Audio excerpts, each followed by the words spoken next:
I grew up in a very Reformed Jewish home here in Indianapolis. My father grew up in an ultra-Orthodox home in Hartford, Connecticut. His parents, my grandparents, came from Austria, and they came at the first part of the 20th century before the Holocaust. So I didn't lose any family in the Holocaust. But when they came here, they were very Orthodox. So my dad grew up very kosher, immersed in yeshiva and biblical studies as a child.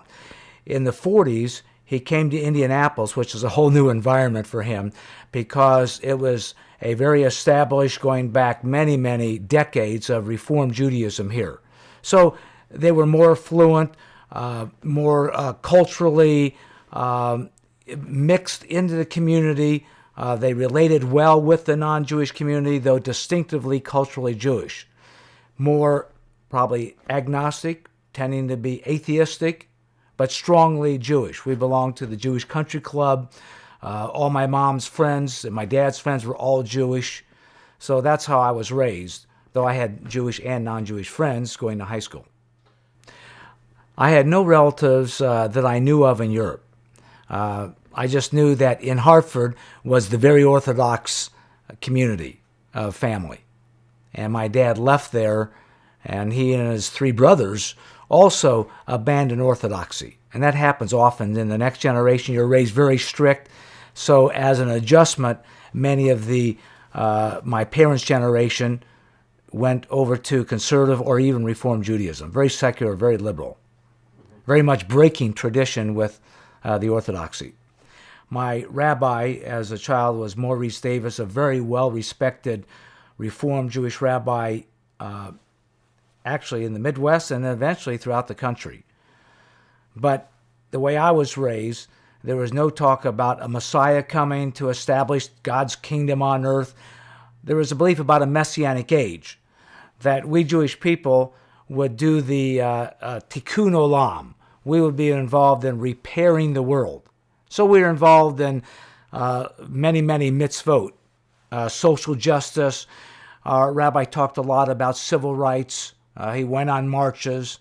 So that was the emphasis. Try and change society, impact society, and in doing so, the way to do it is to assimilate. Not give up your Jewishness, but begin to relate to the non-Jewish people to effect change in society. My dad's side, they had no relationships with the Gentile community. Our Jewish community consisted of all my mom's Jewish friends, and then I was friends with their children. We belonged to the Broadmoor Jewish Country Club. I went to the Indianapolis Hebrew congregation. Even though I went to a high school, Broad Ripple High School here in Indianapolis, that was, a small percentage of Jewish people. We still maintained our distinctiveness. I knew I was Jewish, and I knew that they were Christian. And no one ever thought about ever changing or even trying to change anybody. As a child, I never really thought of, quote, chosenness. I never thought of the Jewish people as really being better than anybody else. We were just different. We had a unique religion, a distinct culture, and being a minority in Indianapolis, unlike some of my friends who grew up in New York, where 80 or 90% were Jewish, we had to protect our Jewishness, defend it. And every time I would hear an anti-Semitic remark like, oh, you're Jew nose, or you're a Jew boy, I felt like I had to defend being Jewish. But I didn't think of it in terms of I have to defend the God of Abraham, Isaac, and Jacob. Our religion is better. It was more an ethnic pride in being Jewish. I had quite a mix of non-Jewish friends. In fact, to the chagrin of my parents, especially my dad, I dated some non-Jewish girls. They call them shikses. People who know that expression know, like, you're not supposed to, it might be okay to date a Jewish girl, but don't dare marry one and break tradition. So I was sort of a rebel as a young kid, so I broke tradition. And I sort of reacted against some of the snobbishness that I felt among some of our people, looking down on Gentiles, or you must just keep to your own. I wanted to get to know a lot of people. I had a lot of good non-Jewish friends in high school. The Reformed Jewish faith, at that time, you had the option to be bar mitzvahed or not be bar mitzvahed. And my brother was, but when I was 12, I studied Hebrew as a kid, something like 9, 10, but I didn't go through the formal preparations for the bar mitzvah. And when I was 12 and a half, my dad said, probably because of pressure from his Orthodox parents, what are you going to do? You got to get your boy bar mitzvahed. So my dad tried to get me on a fast-forward pace to be tutored and prepare for it. And I said, no, I don't want to do this. I should have started when I was 10. So as a consequence, I didn't have my bar mitzvah. There was a battle between the Orthodox Jews and the Reform on who were really the true Jews. Of course, my parents would say, we're the real cultured Jews. We know how to interact in society. We have some affluence. We belong to the country club. We have our distinct, separate identity as Jews, and yet we can get along with the Gentiles in the community. Now, it wasn't an emphasis on faith in our home.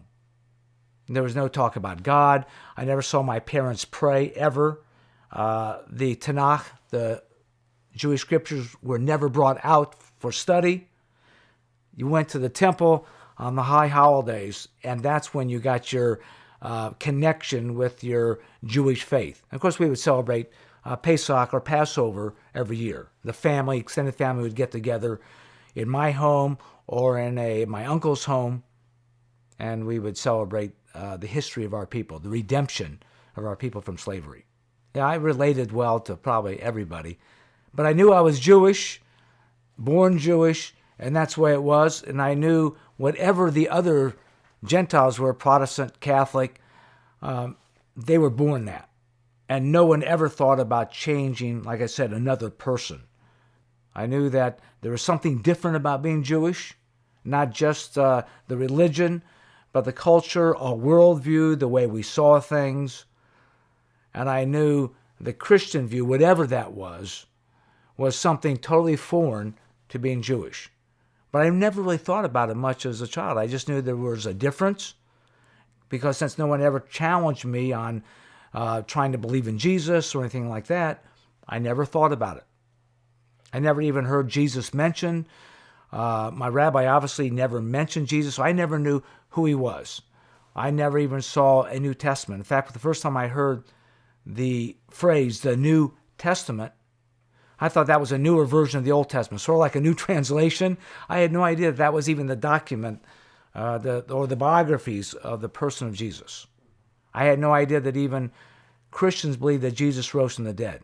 Obviously, I knew about Christmas, because you'd see across the street from us, we lived at 62nd and Meridian Street, and across the street there was a Gentile family. And at Christmas time, the whole front yard was lit up with manger scenes and reindeer, lights on the house, and you'd always see the little baby Jesus. So when I thought of Jesus, if I thought of him at all, it was always as a baby, never as a grown person, and never as being Jewish. And like I said, I didn't even know that Christians believe he rose from the dead. I mean, that's either true or false. Probably would have rejected that idea as a young child, but I didn't even know what Christians believed. At Christmas time, I felt conflicted in ways. I felt sort of a sentimentality towards Christmas, never realizing that it's really should be a Jewish holiday. It's the birth of a Jew in Israel. The story's told by Jewish people, and the center of the story, Yeshua, or Jesus, his mother Miriam, is Jewish. But I don't know, it was just a strange attraction, always feeling something emotional about it, but I couldn't put my hands on it. It was just some emotional sentiment about the holiday. I saw Christians really getting into it, not just the gifts, but they began to, I don't know, it just looked like there was something spiritual about it. And I was sort of bored with the Judaism I grew up with. On the high holidays, we go for services at Yom Kippur, the Day of Atonement. Sometimes we go to the second service, which would start at 8 o'clock or after. And then it was a long service. By 9:30, I would probably fallen asleep. I would just, I just couldn't relate to it. It just didn't have a lot of meaning to me. It's not that it was too familiar. It's just that it didn't affect me in my everyday life. Okay, so you have atonement, whatever that means. I didn't think I was that bad a child, but I'd say all through my high school for at least 7 years, from the age of 14 to 21 when I went off to college at Indiana University, I never thought about God. Never had a single thought. It just wasn't relevant to me, whether a God existed or not. Never thought about life after death, never thought about what the purpose of life is. Growing up, I never really thought much about life after death. Interesting story. When I headed off to Indiana University in 1966, right before I started, I met this cute Catholic girl from New York. A friend of mine from high school wanted me to meet her cousin, and we fell madly in love. In fact, it was the first girl I'd ever really fallen in love with. Only problem is she was Catholic. My dad wasn't really happy, so he never thought I was that serious about her, but I was. And many times I'd have conversations with her, not many times, let's say a couple times I had conversations with her, and I said, how can you believe in the virgin birth? Because she'd go off to Mass every Sunday. I said, this is crazy. You've been brainwashed by your church. There's no virgin birth. That can't happen. That's supernatural. Things like that don't happen. So after a year and a half of dating, she broke up with me. And my heart was broken because the first girl I'd fallen in love with. And a lady was on a street corner talking about Jesus. And I'd never heard of anybody talking about their faith before. I assume your faith is very private. If you're Jewish, you just talk about it among Jewish people or in the synagogue, or if asked to explain it, you would. And conversely, for Christians, they would talk about it but not try and witness to anybody else. But here was a lady that was actually telling me about the love of Jesus. I didn't really understand it. I just ran into her right in the street corner, and I felt this love reaching out from her to my heart. In fact, so much so that I was grabbing kids off the street and said, you got to talk to this lady. She's really neat. Not that Jesus was for me, but I just thought she was a neat person. I would say that was really the first seed planted in my heart, so much so that when I got back to Indiana to start my senior year, I searched out the Quakers and found out they had some meetings on campus. So I attended a couple meetings, but didn't seem to be the same type of Quakers as I read about in the 1600s who had these dynamic experiences with God. And as a consequence, I stopped going to the meetings. After I graduated from Indiana, my dad had been involved in real estate. He was a developer in Indianapolis, built apartment buildings, office buildings, and he had an office building at 62nd and Keystone. And one of his clients, or one of the renters there who was leasing space, was selling success motivation programs. Well, I'd gotten into positive thinking. After that experience out in California, I began to read everything I could about changing my mind and trying to be more of a positive person. And I was in the library one day, and I just thought, I know, if I can change the way I think and think positively, I can change my whole life. I'll never be depressed again. I'll be happy. I'll be wealthy. I'll be wise. All by the power of the mind. You know, the power of positive thinking by Norman Vincent Peale, psychocybernetics by the plastic surgeon Maxwell Maltz, who found out he could change some of his patients' view of themselves by their mind, by changing their attitude. So I began to sell success motivation programs. So cut my hair off. Didn't cut my hair off, but I cut my long hair, shaved my facial hair so I could enter in, put on a suit, and started selling these programs. Well, lo and behold, one of the programs talked about the Bible. Now, I didn't really talk about the Bible as you needed faith in God or Jesus. It just said you need to have some type of faith. And every once in a while in these programs it would say, and a carpenter from the plains of Galilee would say. Or it would say, in Luke's gospel, it would say, ask and you shall receive, seek and you shall find, knock and the door shall be opened unto you. But I kept thinking, I don't know who I asked. I didn't know that they were talking about Jesus and God. But I just knew that all these successful people, great real estate magnates, great people who were industrial giants, and they all had a simple faith in God, and they believed in the Bible. So I believed that somehow believing in the Bible and believing in God would bring success to my life. At this point, I was not thinking in terms of my own Jewish God. I was thinking in terms of the general God, whoever God was. I just believe that if there's a God out there, he's for everybody. One God and sort of a divine mind. If I can somehow tap into this super God with his divine mind, I would understand all the mysteries of life. The journey led me to studying yoga, Eastern religions, meditation, hypnosis, a number of different philosophies. I remember walking into an occult bookstore in Nashville, outside of Indiana University. A friend said, "You need to go to this bookstore." And I remember seeing a book on the shelf, the 6th book of Moses. I was not that familiar with the 5 books of Moses, but no, I'm going beyond that. I'm going to the 6th book. Well, actually, there is no 6th book. It was just made up.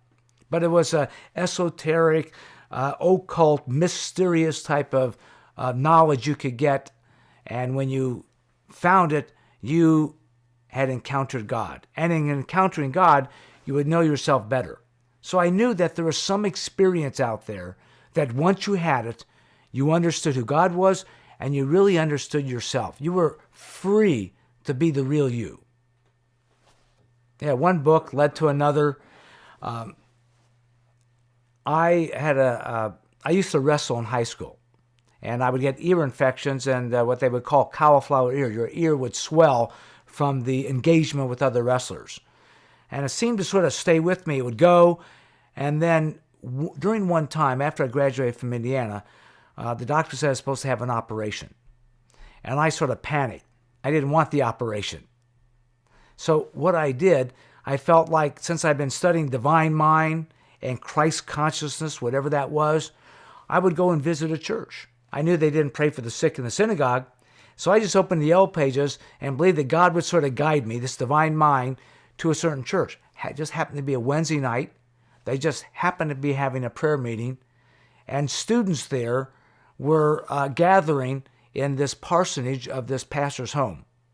And it was there that I went to this service in the home. And at the end of it, one of the students wanted to pray for me. I didn't even tell him I was Jewish. I said I came in there for healing. And she put her hands on my shoulders and prayed. And lo and behold, within a couple of days, I was healed.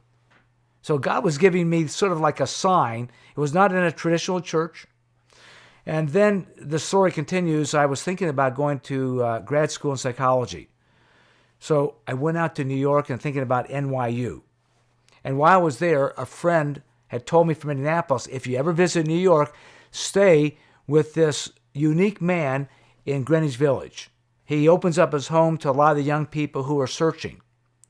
Well, I didn't know that this ex-priest, he had left the priesthood, had a bunch of kids staying in his apartment, and many of them were heroin addicts and in all types of diverse lifestyles, homosexuality. I mean, it was, for me, a Midwestern boy, that was a whole different environment. Somehow God protected me, but what had happened there, every once in a while, these Jesus people would come to their apartment to share their faith. And when I first arrived, they met me and invited me to a Jesus People coffee house.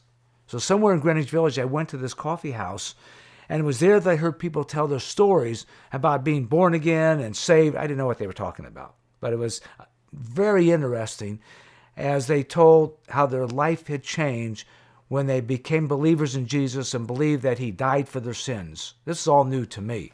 So at the end of the meeting, they all closed their eyes, held hands, and prayed. Now, I was standing in the back, and I didn't close my eyes because I didn't know who they were praying to.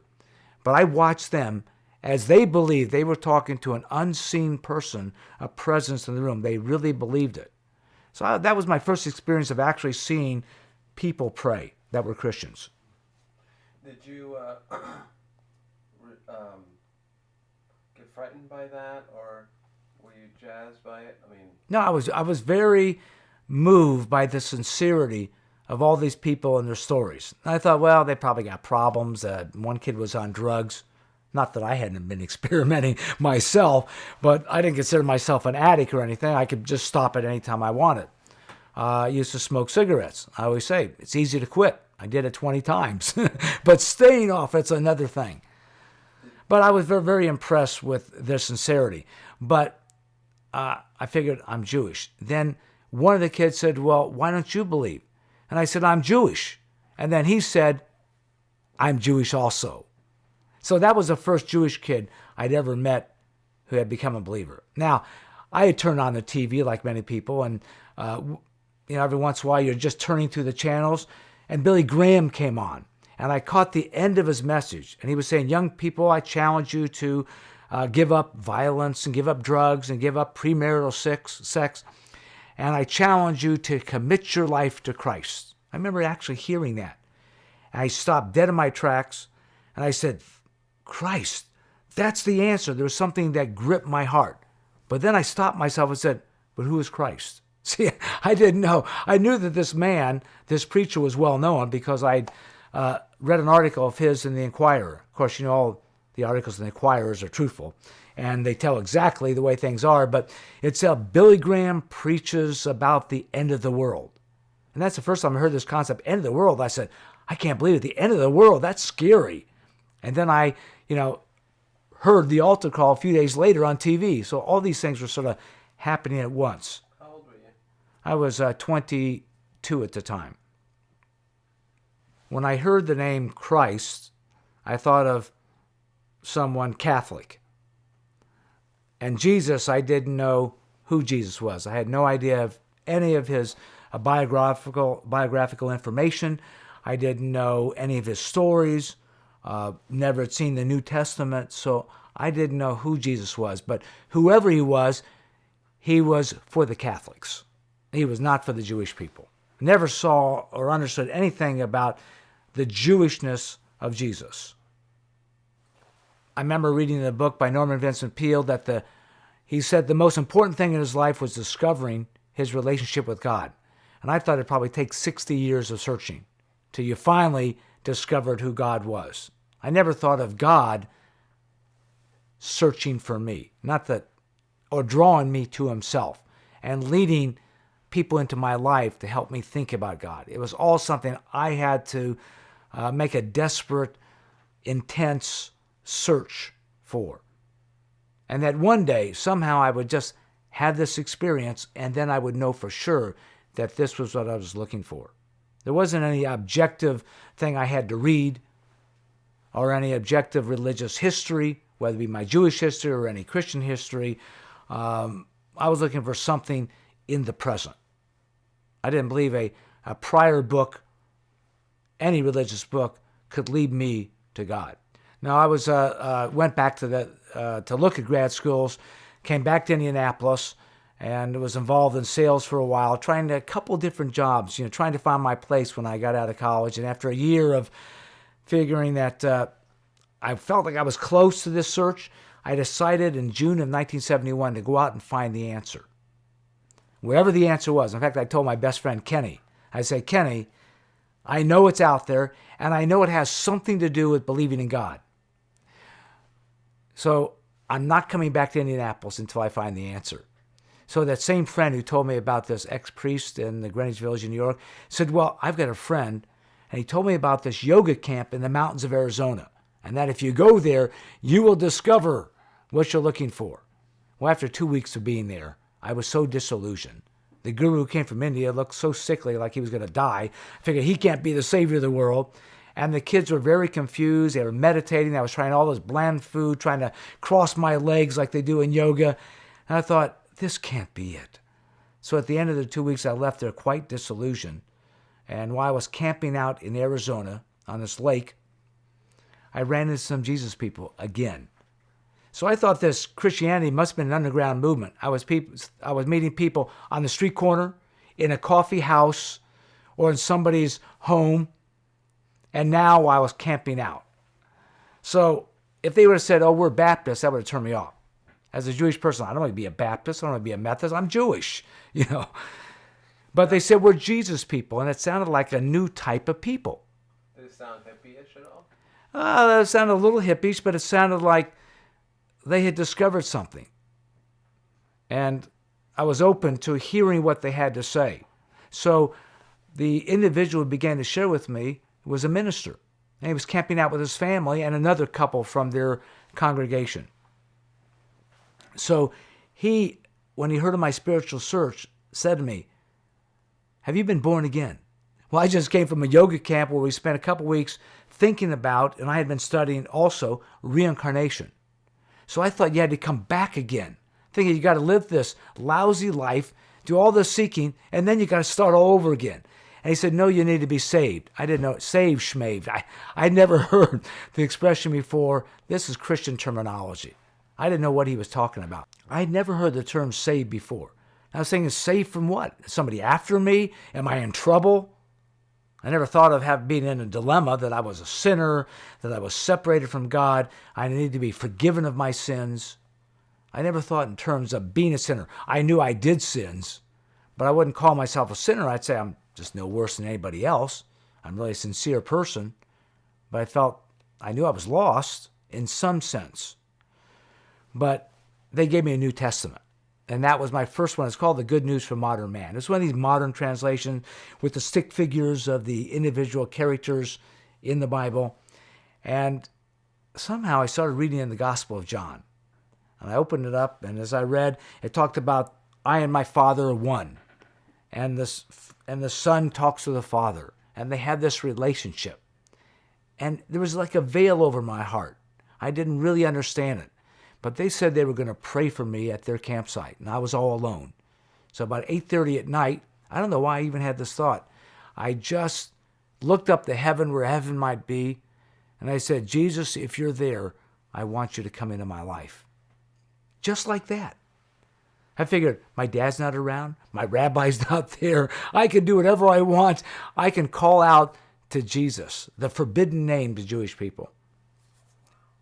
And all of a sudden, it was like I didn't physically see him, but I knew that I encountered Jesus. I went, "Oh, Jesus!" And then I look at, "Oh, Jesus!" And then I began to have a brokenness in my heart. I began to just cry and say, "Oh, Jesus, I'm so sorry."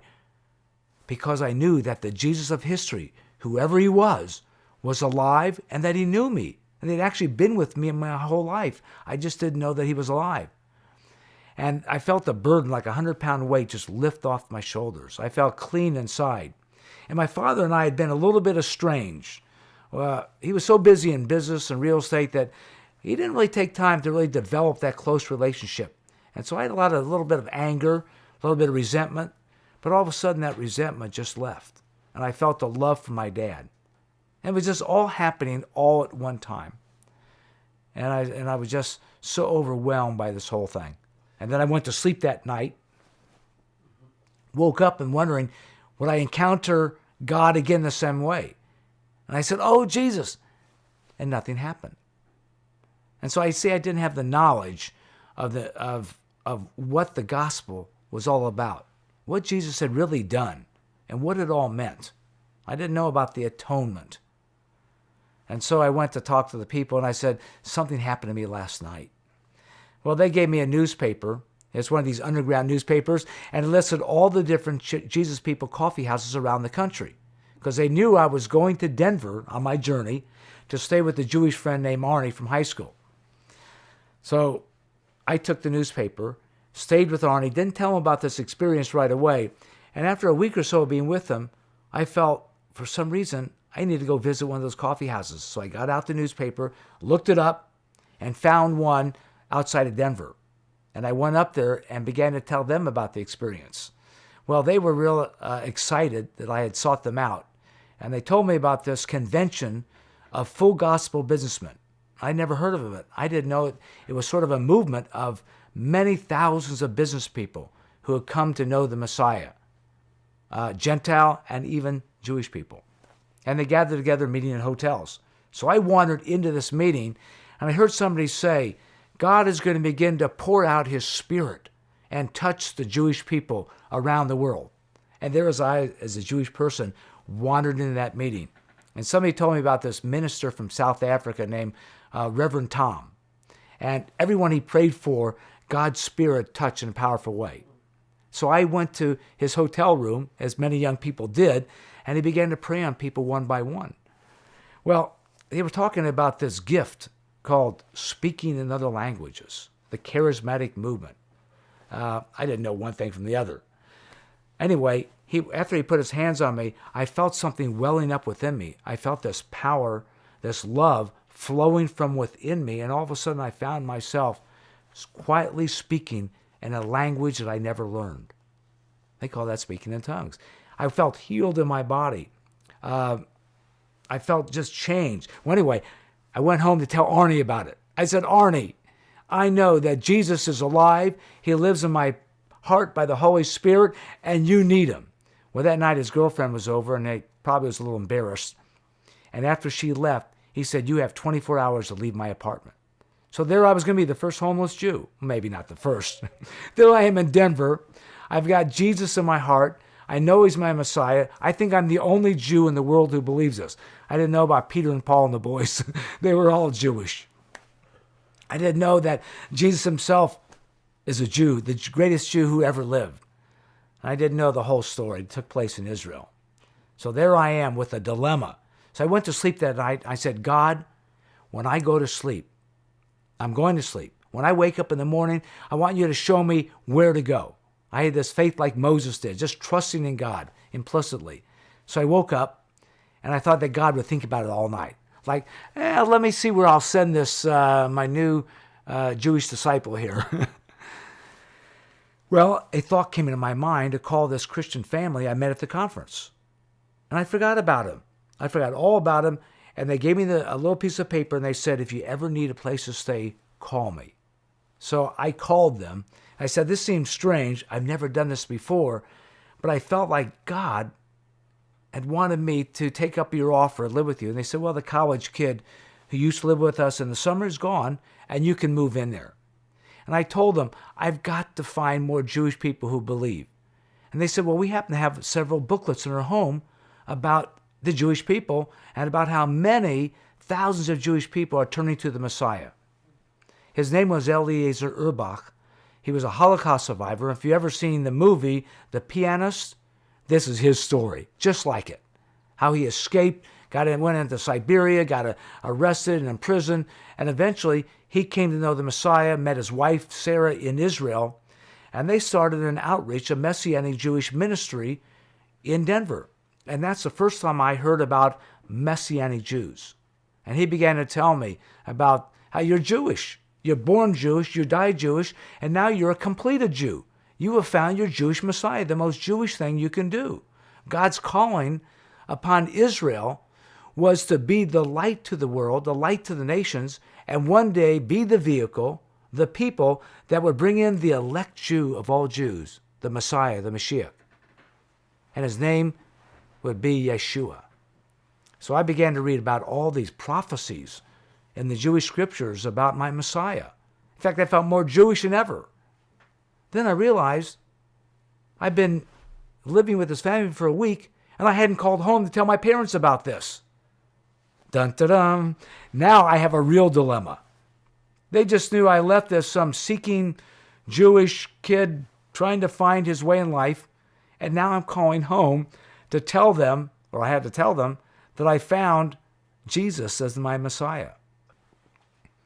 It was about 10 o'clock at night, and I called home, and I was really sort of trembling inside because I didn't know what my Orthodox Jewish dad would say. Now, my Jewish mother, Reformed Jewish, my son's happy, I'm happy. I wasn't worried about her. So I started telling him about my seeking and this experience in Arizona. My dad always remembered that as the desert experience. In fact, one day he said, now tell me about that desert experience. I said, no, that was Moses, Dad. But anyway, I told him that I had been in Arizona and that experience that happened. And then I summed it up by saying, Dad, Jesus is my Messiah and he loves you. And all of a sudden there's a pause at the end of the line. And all of a sudden I heard, Rabbi Salzman, he was a new rabbi, loves you. So I knew we weren't connecting. I hung up on the phone, and they're thinking, oy vey, what has happened to my son? What did he do? What are my parents going to think? I hope he never tells my parents. Well, as a new believer, I'm concerned about everyone in the family. And so I found a tract, a little booklet in Yiddish, and I thought, my grandmother, my Orthodox grandmother from Austria, she's got to know. So I sent it to her, and a few days later, my dad calls me up, yelling at me, don't you ever talk to my mom again. Don't you ever talk to my family. Well, what had happened? He thought this would be a secret, sort of like a scandal, a secret kept in Indianapolis.